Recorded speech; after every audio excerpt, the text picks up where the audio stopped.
जब आप कोई ट्रेड लेते हैं तो आपको यह पता नहीं होता कि वह सफल होगा या असफल। लेकिन अगर आपने पिछले पैटर्न्स को देखा है तो आप ये जान सकते हैं कि इस तरह के सेटअप आम तौर पे कितनी बार सक्सेस होते हैं। इसका मतलब है कि आपको ट्रेड को प्रोबेबिलिटी गेम की तरह देखना होगा।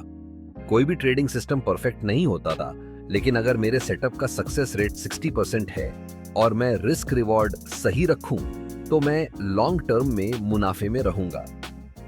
ट्रेडिंग में सफलता इस पर निर्भर करती है कि आप इमोशंस के बजाय अपने ट्रेडिंग प्लान को फॉलो करें। जब आप जानते हैं कि कोई सेटअप 60% मामलों में सही होता है तो आपको सिर्फ उस सेटअप को बार बार दोहराना है और लॉन्ग टर्म में आपको फायदा होगा। अगर आप इमोशनल होकर ट्रेडिंग करेंगे तो आप बार बार अपनी स्ट्रेटेजी बदलेंगे, गलत समय पर एग्जिट करेंगे और बड़े नुकसान झेलेंगे। ट्रेडिंग में एक ही ट्रेड मायने नहीं रखता, बल्कि 100 ट्रेड्स का रिजल्ट मायने रखता है।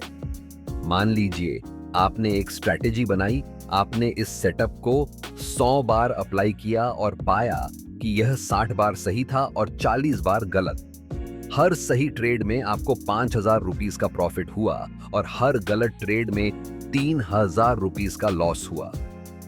अब अगर आप 100 ट्रेड करते हैं, अंततः आपका नेट प्रॉफिट 1,80,000 रुपीस रहेगा।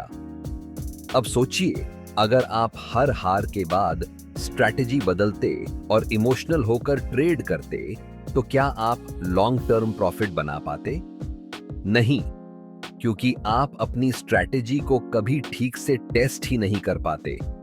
किसी एक ट्रेड से मत डरो, 100 ट्रेड्स का रिजल्ट देखो। यही लॉन्ग टर्म सक्सेस की कुंजी है। यदि आप ट्रेडिंग साइकोलॉजी में गहराई से जाना चाहते हैं तो मेरे चैनल पर ट्रेडिंग इन द जोन और द डेली ट्रेडिंग कोच की चैप्टर वाइज हिंदी सीरीज देखें। सब्सक्राइब करें और अपने ट्रेडिंग माइंडसेट को अगले स्तर पर ले जाएं।